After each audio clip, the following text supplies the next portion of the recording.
ಕುಡ್ಲ ಸಾಂಸ್ಕೃತಿಕ ಪ್ರತಿಷ್ಠಾನ ಹಾಗೂ ಅನಂತನಾಗ್ ಅಭಿನಂದನಾ ಸಮಿತಿ ವತಿಯಿಂದ ಅನಂತನಾಗ್ ಅವರ 75ನೇ ವರ್ಷದ ಹುಟ್ಟುಹಬ್ಬ ಹಾಗೂ ವೃತ್ತಿ ಜೀವನದ 50ನೇ ವರ್ಷದ ಸಂಭ್ರಮಾಚರಣೆ ಅನಂತ ಅಭಿನಂದನೆ ಕಾರ್ಯಕ್ರಮಕ್ಕೆ ಮಂಗಳೂರಿನಲ್ಲಿ ಭಾನುವಾರ ಅದ್ದೂರಿ ಚಾಲನೆ ನೀಡಲಾಯಿತು.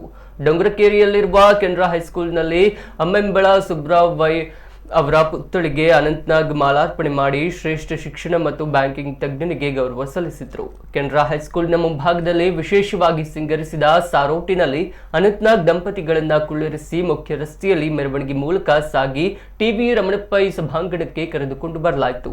ದಾರಿಯುದ್ದಕ್ಕೂ ಹುಲಿವೇಷ ಕುಣಿತ, ಸೆಕ್ಸಾಫೋನ್, ಬೊಂಬೆಗಳು, ಮಕ್ಕಳಿಂದ ಅನಂತನಾಗ್ ಸಿನಿಮಾ ಪಾತ್ರಗಳ ವೇಷಭೂಷಣ, ಬಾಜಾ ಭಜಂತ್ರಿಗಳ ಅಬ್ಬರದಲ್ಲಿ ಅನಂತನಾಗ್ ಅಭಿಮಾನಿಗಳು ಸಂಭ್ರಮಿಸಿದರು. ಬೆಳಗ್ಗೆ ಶಾಸಕ ವೇದವ್ಯಾಸ ಮತ್ತು ಮುಂದಾಳತ್ವದಲ್ಲಿ ಅನಂತನಾಗ್ ಹಾಗೂ ಗಾಯತ್ರಿ ನಾಗ್ ದೀಪ ಬೆಳಗಿಸಿ ಕಾರ್ಯಕ್ರಮ ಉದ್ಘಾಟಿಸಿದರು. ಆ ಬಳಿಕ ನಡೆದ ಸಂವಾದದಲ್ಲಿ ಕಾಸರಗೋಡು ಜಿನ್ನಾ, ದಿನೇಶ್ ಮಂಗಳೂರು, ಲಕ್ಷ್ಮಣ್ ಕುಮಾರ್ ಮಲ್ಲೂರು, ಸದಾಶಿವ ಶೆಣೈ ಸಂಪನ್ಮೂಲ ವ್ಯಕ್ತಿಗಳಾಗಿ ಭಾಗವಹಿಸಿದರು.